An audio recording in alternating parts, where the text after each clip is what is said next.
ગીર સોમનાથથી વધુ સમાચાર છે। અમિત શાહ પહોંચ્યા છે સોમનાથ ખાતે। અમિત શાહ તેઓના પત્ની સાથે સોમનાથ ખાતે પહોંચ્યા છે। સર્કિટ હાઉસ ખાતે તેઓ પહોંચ્યા છે। સોમનાથ ટ્રસ્ટના ટ્રસ્ટી છે અમિત શાહ। સોમનાથ મંદિરમાં તેઓ દર્શન કરશે। સોમનાથ મંદિરમાં સોમેશ્વર પૂજા, ધજા પૂજા અને કળશ પૂજન પણ તેઓ કરવાના છે। આજે રાત્રે રોકાણ પણ સોમનાથ ખાતે સર્કિટ હાઉસમાં અમિત શાહ કરશે। વહેલી સવારે ફરીથી સોમનાથ મંદિરે તેઓ દર્શન ખાતે પહોંચશે। આવતીકાલે બપોર બાદ અમદાવાદ આવવા માટે તેઓ રવાના થશે।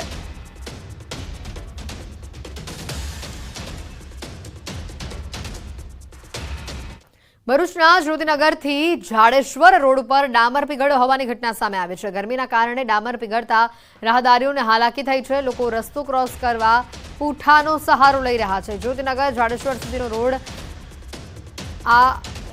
રોડ પીગળવાના લીધે વાહનો સ્લીપ થઈ રહ્યા છે। ડામર જે પીગળ્યું છે તેના કારણે વાહન સ્લીપ થઈ રહ્યા છે।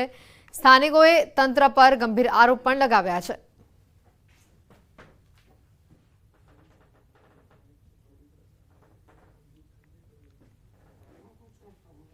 તો આખરી ગરમીના કારણે સાબરકાંઠામાં કાકડી અને દૂધીના પાકને ભારે નુકસાન થયું છે। સાબરકાંઠાના તખતગઢ ગામે ખેડૂતોએ દૂધી અને કાકડીનું વાવેતર મોટા પ્રમાણમાં કર્યું અને આ વખતે સાબરકાંઠામાં 44 ડિગ્રીને પાર તાપમાન પહોંચ્યું, જેથી બધો જ પાકનો સોથ વળી ગયો છે। વેલાવાળી શાકભાજીમાં તુરિયા, ગલકા, દૂધી, કાકડી સહિતની ખેતીમાં નુકસાન થયું હોવાનો અંદાજ છે। હાલમાં દૂધીના જથ્થાબંધ વેચાણમાં ખેડૂતોને માત્ર 2 થી 3 રૂપિયા કિલોના ભાવ મળી રહ્યા છે। છૂટક માર્કેટમાં 30 રૂપિયા કિલોના ભાવ મળી રહ્યા છે। ગરમીમાં ખેડૂતોને બેવડો માર વેઠવાનો વારો આવ્યો છે।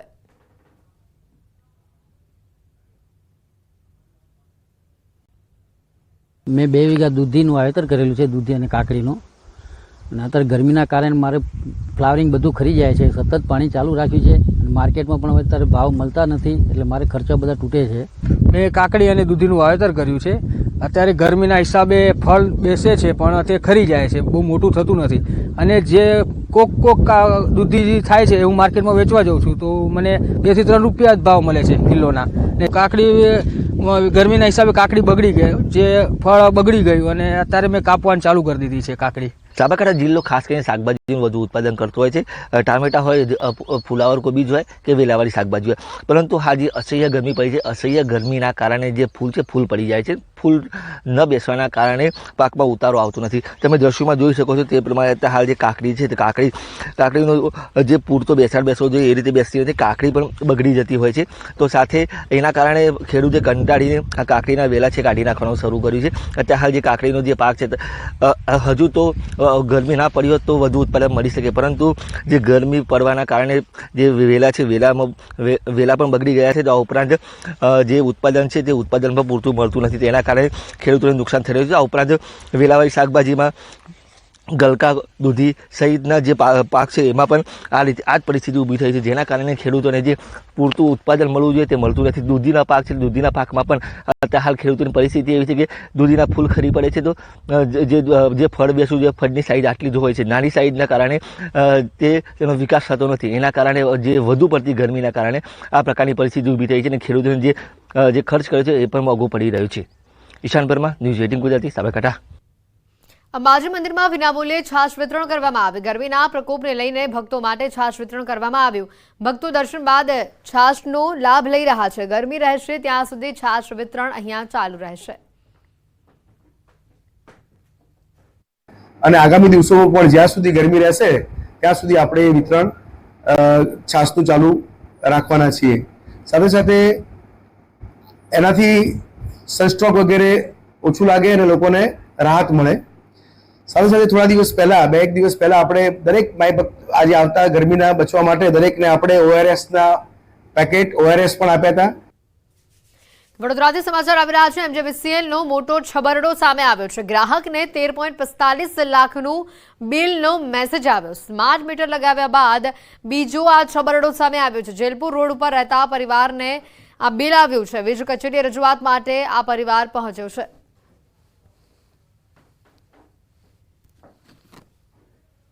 અમારા છે ને પહેલાં 2 મહિનાનું 2500-2600 એવું આવતું હતું ને હવે આટલું બધું આવી ગયું છે તો અમને હવે બહુ ટેન્શન આવી ગયું છે।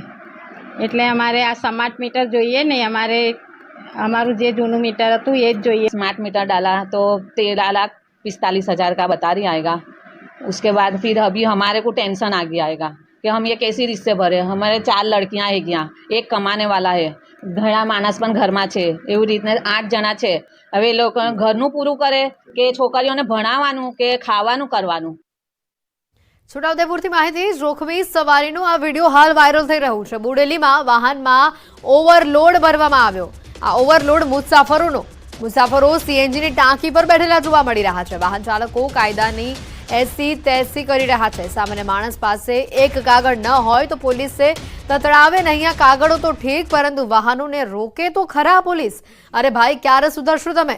રાજકોટની આ ઘટનાની યાદો તાજી છે, થોડું તો સમજી લો। છોટાઉદેપુરની પોલીસને આ દ્રશ્યો કદાચ દેખાતા નહીં હોય, આરટીઓના અધિકારીઓને પણ આ દ્રશ્યો દેખાતા નથી। શું કોઈ દુર્ઘટના બનશે ત્યારે જ તમે જાગશો? સીએનજીના બાટલા પર જોખમી સવારી આ ભારે પડી શકે તેમ છે।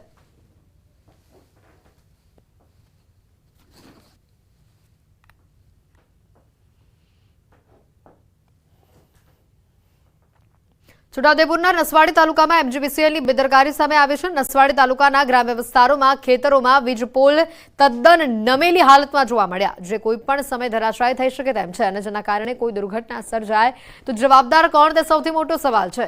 નમી પડેલા વીજ પોલના કારણે ખેડૂતોના જીવ પણ જોખમમાં મુકાયા છે। ચોમાસાના સમયે ખેતરમાં કામ કરતા ખેડૂતો માટે જીવ જોખમાય તેવી સ્થિતિ સર્જાઈ છે।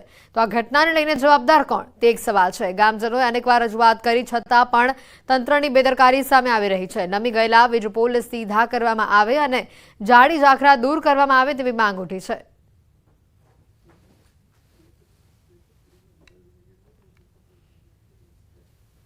નસવાડી તરફથી લાઈન આવે છે, એની નીચે ઝાડવા વધારે છે, એના કારણે ફોલ્ટ થાય છે, એટલે અમારી લાઈનો ચાલતી નથી।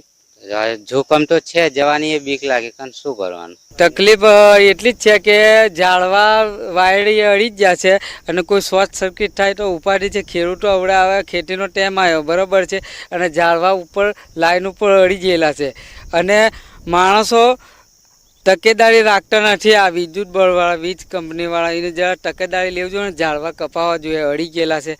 નસવાડીથી કંકુવાસન જવાનો જે મુખ્ય માર્ગ છે, આપણે તસવીર બતાવવા માંગીશું। આજે મુખ્ય માર્ગ પર અસંખ્ય એમજીવીસીએલના પોલ આવેલા છે, જે બિલકુલ નમી ગયા છે।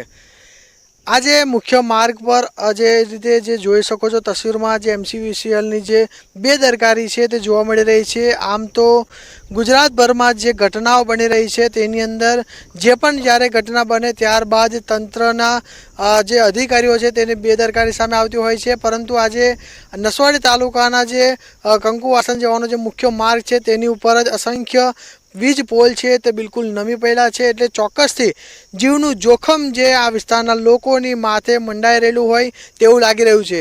આમ તો આજે એમજીવીસીએલના જે પોલ છે તેની પર ખુલ્લા વાયરો છે। જો કોઈક અકસ્માત સર્જાય અને જો પોલ જો ધરાશય થાય તો આ જે ખુલ્લા જે વાયરો છે તે બિલકુલ કોઈના જે રાહદારીઓની ઉપર પડે તો જીવનું જોખમ પણ જોવાઈ રહ્યું છે। આ જે રીતે આ જે રાહદારીઓથી પસાર થાય છે અને જે બાજુની અંદર આવેલા જે ખેડૂતોના જે ખેતરો છે તેની અંદર પણ લોકો જવા માટે ડરી રહ્યા છે, કારણ કે વીજ પોલ છે તે બિલકુલ નીચે નમી ગયેલા છે। અને ખાસ કરીને આજે એમજીવીસીએલના જે પોલ છે તે તો નમેલા છે જ, તેની સાથે સાથે અન્ય કેટલાક વીજ પોલ એવા છે કે તેની ઉપર જારી ઝાકડા ઉગી ગયા છે, અને વીજ પોલ જે નમી પડ્યા છે તેને સીધા કરે તો આજે આવનારા જે સમયની અંદર કોઈ દુર્ઘટના સર્જાય ના તેની કાળજી રાખે તંત્ર, તેવી આ વિસ્તારના લોકો માંગ કરી રહ્યા છે। સેજબ ખત્રી, ન્યૂઝ 18 ગુજરાતી, છોટાઉદેપુર। વારંવાર ઉભરાતી ગટરથી જૂનાગઢ વાસીઓ હવે ત્રાહિમામ પોકારી ગયા છે। શુક્રવારી બજારમાં નાના વેપારીઓને ભારે હાલાકી પડી રહી છે। વારંવાર રજૂઆત છતાં કોઈ નિરાકરણ ન આવતા ભાજપના નગરસેવકોએ શુક્રવારી બજાર બંધ કરાવી હતી। ત્યારે મેયરે કહ્યું કે અમને અનેક રજૂઆતો સ્થાનિકો તેમજ નગરસેવકો દ્વારા મળી હતી। આગામી દિવસોમાં નાના વેપારીઓના હિત જળવાય તેના માટે વૈકલ્પિક જગ્યા ફાળવવામાં આવશે। ત્યારે હવે સવાલ એ થાય છે કે વારંવાર રજૂઆત છતાં આજ દિવસ સુધી કેમ કોઈ કામગીરી કરાઈ નથી? તંત્ર અજાણ છે કે આ ખાસ કરીને લોકો અજાણ છે, તે એક સૌથી મોટો સવાલ ઉભો થઈ રહ્યો છે। અમારે ત્યાં શુક્રવારે ભરાય છે, અવારનવાર અણબનાવ બને છે અને ટ્રાફિક સમસ્યા બહુ થાય છે। એનું કારણ છે અહીંયા ગટર, ભૂગર્ભ ગટર, રોડ રસ્તાના કામ ચાલુ છે, શુક્રવારે જે માથાકૂટ થઈ હતી એના અનુસંધાને અમે કમિશનરશ્રીને લેખિતમાં રજૂઆત, મેયરશ્રીને લેખિતમાં રજૂઆત, દબાણ શાખામાં રજૂઆત કરેલ અને આજ રોજ ફરી શુક્રવારી ભરાઈ ગયેલ હતી તો અમે ચારે કોર્પોરેટર સાથે રહી અને અમારી ટીમ સાથે રહી અને શુક્રવારી બંધ કરાવેલ છે. દોલતપરામાં જે શુક્રવારી બજાર ભરાઈ રહી હતી તે આજે બંધ કરેલી છે, કારણ કે ત્યાંના રહીશો અને સ્થાનિક લોકોનું આવેદન જે કમિશનરે અને મારી પાસે આપી હતા અને જે ટ્રાફિકની સમસ્યા હતી તેના લીધે આજે બંધ કરવામાં આવી છે. પરંતુ આગામી દિવસોમાં આજે નાના વેપારીઓ છે તે વેપાર ધંધો કરતા હોય છે અને પોતાનું રોજગાર ચલાવતા હોય છે, તો એમના માટે કોઈ એવી વૈકલ્પિક જગ્યા મળી જાય એટલે ફરીવાર આ શુક્રવારી બજાર કોઈ પણ સારી જગ્યાએ ચાલુ કરવામાં આવશે. સલામતી સવારીની સાથે સાથે એસટી અમારીનું સ્લોગન આપવામાં આવ્યું છે, પરંતુ બનાસકાંઠાના ધાનેરામાં રાજસ્થાન તરફથી બસ ટ્રીપ બંધ થતાં લોકોને ભારે હાલાકી પડી રહી છે. છેલ્લા 2 વર્ષથી બસ રૂટ બંધ થતાં મુસાફરોને ભારે હાલાકી પડી છે. ત્યારે મુસાફરો કહી રહ્યા છે કે 8 જેટલા બસના રૂટ બંધ થતાં ભારે હાલાકી પડે છે, જેમાં પાલનપુર, જાલોર, રાજકોટ, અમદાવાદ સહિતના રૂટની બસીસ બંધ કરાઈ છે. તો બીજી તરફ એસટી નિયામક કહી રહ્યા છે કે તમામ બસો હાલ શરૂ છે. ઉલટાનું બીજી બસ પણ શરૂ કરી દેવામાં આવી છે. ત્યારે હાલ તો ધાનેરાથી બંધ થયેલા બસના રૂટ ફરી શરૂ કરવાની લોકોની માંગ છે. એસટી નિગમની ધાનેરા ખાતે ચાલતી ટ્રીપો બાબતેના જે સમાચાર પ્રસિદ્ધ થયેલ છે તે સત્યથી વેગળા છે. વધુમાં અમદાવાદ, બિનમાલ, સુંઢા માતા, સાંચોરની 15 ટ્રીપો, બાડમેરની 3 ટ્રીપો, જોધપુરની આ તમામ સંચાલન હાલમાં ચાલુ છે. રાજસ્થાન જવા માટે તકલીફ પડે એટલે કહીએ પેસેન્જરને બહુ તકલીફ પડી. બસો જ નથી, જૂના રૂટ હતી ને એ બધી બંધ થઈ ગઈ છે. એના માટે આમ કે સરકાર કે નવી બસો ચાલુ કરી છે, એના માટે જૂની બસો જ બધી બંધ થઈ ગઈ, રૂટ જ બધી બંધ થઈ જાય છે. બહુ મુશ્કેલો પડે છે. આ ગરમીમાં રાજસ્થાનની જો 10 બસો બંધ કરી છે ને એના કરતાં વધારે બસ ચાલુ કરવી જોઈએ. ધાનેરા એક સેન્ટર તાલુકો છે, એના માટે સેન્ટર પર રાજસ્થાન જવા માટે કઈ વ્યવસ્થા નથી. પ્રદેશ પ્રશાસન દ્વારા દમણ બીચ અને અન્ય સુવિધાઓને ચોમેર વિકાસ કરવામાં આવ્યો છે, પરંતુ આપને જાણીને નવાઈ લાગશે કે આ પ્રદેશમાં છેલ્લા 3 વર્ષથી બસ સ્ટેશન જ નથી. નવું બસ સ્ટેન્ડ બનાવવા માટે જૂનું બસ સ્ટેન્ડ છેલ્લા 3 વર્ષથી તોડી પાડવામાં આવ્યું છે, પરંતુ 3 વર્ષ બાદ પણ હજી સુધી નવું બસ સ્ટેશન અહીંયા બન્યું નથી અને જેના કારણે લોકોને હાલાકી ભોગવવી પડે છે. આવી કાળઝાળ ગરમીમાં પણ લોકોએ સુવિધા વિના બસની રાહ જોવા તડકામાં શ્રીકાવવું પડે છે. સૌથી મોટી વાત તો એ છે કે માથે ચોમાસાના મંડાણ છે, ત્યારે હજી પણ બસ સ્ટેન્ડની કોઈ વ્યવસ્થા કરવામાં આવી નથી. ત્યારે પાલિકા પ્રમુખ કહી રહ્યા છે કે ત્યાં સુધી અહીંયા તાત્કાલિક હંગામી શેડ બનાવવામાં આવે જેથી પ્રવાસીઓને કોઈ મુશ્કેલી ન પડે. ત્યારે હાલ તો લોકો બસ સ્ટેશનની માંગ કરી રહ્યા છે.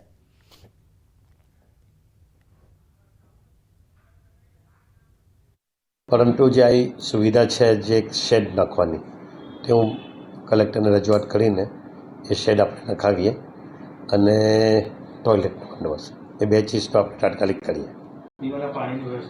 પાણીનું છે ને નતું થોડા જ ડિસ્ટન્સ પર એક રોટરી ક્લબે બહુ સારા સેવાનું કામ કર્યું હતું, ઇનોગ્રેટ કર્યું છે. બસ સ્ટેન્ડ ના હોવાથી અનેક મુસીબતોનો સામનો કરવો પડે છે. બસ સ્ટેન્ડ ના હોવાથી અમને તડકામાં ઊભી રહેવા પડે છે અને કંઈ પણ જાતની સુવિધા નથી અને લોકોને પૂછપરછ કરવા પડે છે અને ચોમાસામાં પણ આ જ હાલત બની રહી છે. यहाँ बस स्टॉप पे जब उतरे तो बस स्टॉप पे आए तो बस स्टॉप पे कुछ है नहीं, सीट भी नहीं है. गर्मी में इतने बच्चे परेशान हो रहे हैं, खड़ा होने के लिए जगह नहीं है, पानी भी नहीं है, टॉयलेट का भी व्यवस्था नहीं है. यहाँ पे इतनी तेज़ धूप है, मतलब खड़ा होने के लिए जगह नहीं है कि कहीं भी खड़ा होकर बस का इंतजार करे. જામનગરથી સમાચાર આવી રહ્યા છે. કિસાન કોંગ્રેસનું હલ્લાબોલ સામે આવ્યું છે. અનધિકૃત બિયારણને લઈને જામનગરમાં હલ્લાબોલ કરવામાં આવ્યો. નાયબ ખેતી નિયામક વિસ્તરણની કચેરીમાં રજૂઆત કરવામાં આવી. અનધિકૃત બિયારણ બાબતે સરકાર સામે કિસાન કોંગ્રેસના આક્ષેપો સામે આવ્યા છે. સરકારની એડવાઇઝરી સ્ક્વોડની રચના, છાપામારી રેડ ઉપર સવાલ ઉઠતા કિસાન કોંગ્રેસ અનધિકૃત એજન્ટ મારફતે બિલ વગરના અનધિકૃત બિયારણ વેચાય છે. ત્યારે સરકારને ગુજરાત કિસાન કોંગ્રેસની વિનંતી છે કે આ છાપામારી સ્કોડોની રચના બંધ કરો. સીડ્સ એસોસિએશન સામેથી કહે છે કે આ અનધિકૃત બિયારણ છે તો સીડ્સ એસોસિએશનને પકડો અને જ્યાં જ્યાં ઉત્પાદકો છે એમને પકડો અને ત્યાં જ એમને રોક લગાવી દો. ગુમડામાં રોજ આપણે સર્જરી કરીએ એનો કોઈ મતલબ નથી, પણ એને જો ઓપરેશન કરી અને એને એક ધડમૂળમાં સાફ કરવામાં આવે તો પરિણામ મળે. બિલકુલ આપણે રાજ્ય સરકાર અને અમારો કૃષિ વિભાગ આ બાબતે સતત પ્રયત્નશીલ છે.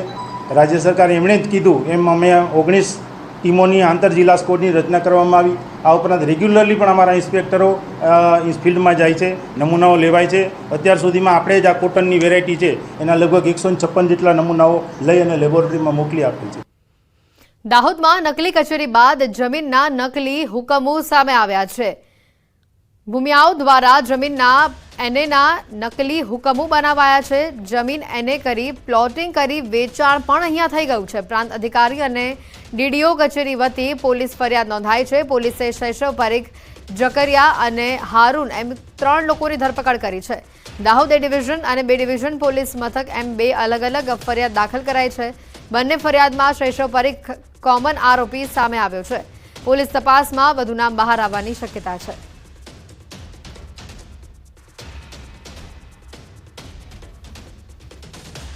કે આ લોકો ખોટા એના હુકમો કરી સરકારશ્રીની જે પ્રીમિયમ રકમ છે એ રકમ બચાવવા માટે કે પ્રીમિયમ ના ભરવું પડે તો એનો આર્થિક લાભ મેળવવાનો મુખ્ય ઉદ્દેશ એમાં જણાઈ આવે છે. અને આ લોકો સાથે પણ ચીટિંગ થાય છે, કેમ કે જે આ એને થકી જે પ્લોટિંગ થાય છે અને જે એન્ડ યુઝર છે કે જેને આનો લાભ મળવાનો છે એ પણ આ પ્રકારની કોર્ટ પ્રોસિડિંગ કે એફઆઈઆર દ્વારા ફોજદારી પ્રક્રિયા થવાને કારણે એ લોકોને પણ ભવિષ્યમાં તકલીફ પડે, હાલમાં તકલીફ પડી સંભાવના પૂરેપૂરી છે.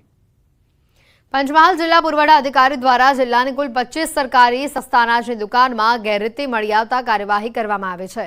18 સરકારી સસ્તા અનાજની દુકાનના પરવાના કાયમી ધોરણે રદ કરવામાં આવ્યા છે અને 7 પરવાના 90 દિવસ માટે રદ કરવામાં આવ્યા છે. આ ઉપરાંત દુકાનદારો પાસેથી 37 લાખ કરતાં વધુ રકમનો દંડ પણ લેવામાં આવ્યો છે.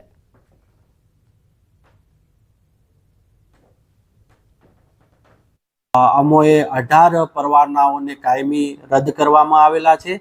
7 પરવાનાને 90 દિવસ માટે સસ્પેન્ડ કરવામાં આવેલા છે. આમ મળીને કુલ 25 પરવાનેદારો સામે કાયદેસરની કાર્યવાહી કરી છે. વડોદરામાં GSFA દ્વારા ફૂટબોલ ચેમ્પિયનશિપનું આયોજન કરવામાં આવ્યું. GSFA ફૂટબોલ ક્લબ વિમેન્સ ચેમ્પિયનશિપની રોમાંચક ફાઇનલ મેચમાં ARA football club Baroda football academy સામે 7 વિરુદ્ધ 3 ગોલથી વિજેતા બની હતી. મેચના પ્રથમ હાફમાં ARA દ્વારા એક જ ગોલ થયો હતો અને બરોડા ફૂટબોલ એકેડેમીએ 2 ગોલ કરી લીધા, પરંતુ બીજા હાફમાં ARA ધડાધડ 6 ગોલ ફટકારી દીધા હતા. બરોડા ફૂટબોલ એકેડેમી વળતી લડત ના આપી શકી અને બીજા હાફમાં માત્ર એક જ ગોલ કરી શકી અને આ મેચ ગુમાવી હતી. વડોદરાના સમા સ્પોર્ટ્સ કોમ્પ્લેક્સ ખાતે ફૂટબોલ ટુર્નામેન્ટમાં ગુજરાતની વિવિધ ટીમો ભાગ લઈ રહી છે. બોયઝમાં 15 ખાસ કરીને બોયઝમાં 15 ક્લબ છે. વિમેન્સમાં 4 ક્લબે ભાગ લીધો છે. તો બોયઝની ટીમમાં જગરનોટ FCએ ગોટ FCને પછાડ્યું છે. વિજેતા ટીમ ઓલ ઇન્ડિયા ફૂટબોલ ફેડરેશનની ચેમ્પિયનશિપમાં આવતા વર્ષે યોજાનારી છે અને જેમાં તે ચેમ્પિયનમાં ભાગ લેશે. GSFAની ફૂટસલ ક્લબ ચેમ્પિયનશિપ છે, જેમાં ગુજરાત આખાની ક્લબ પાર્ટિસિપેટ કરતી હોય છે અને આમાં બોયઝમાં 15 ટીમે પાર્ટિસિપેટ ક્લબ્સે કર્યું હતું અને વુમન્સમાં 4 ક્લબ્સે પાર્ટિસિપેટ કર્યું હતું. અત્યારના ફાઇનલ મેચ રમાઈ રહ્યો છે, જે જગરનોટ FC વર્સિસ ગોટ FCનો રમાયેલો છે. આ ટુર્નામેન્ટમાં જે પણ ચેમ્પિયન થાય ટીમ ઓલ ઇન્ડિયા ફૂટબોલ ફેડરેશનની ફૂટસલ ક્લબ ચેમ્પિયનશિપમાં આવતા વર્ષે ભાગ લેશે.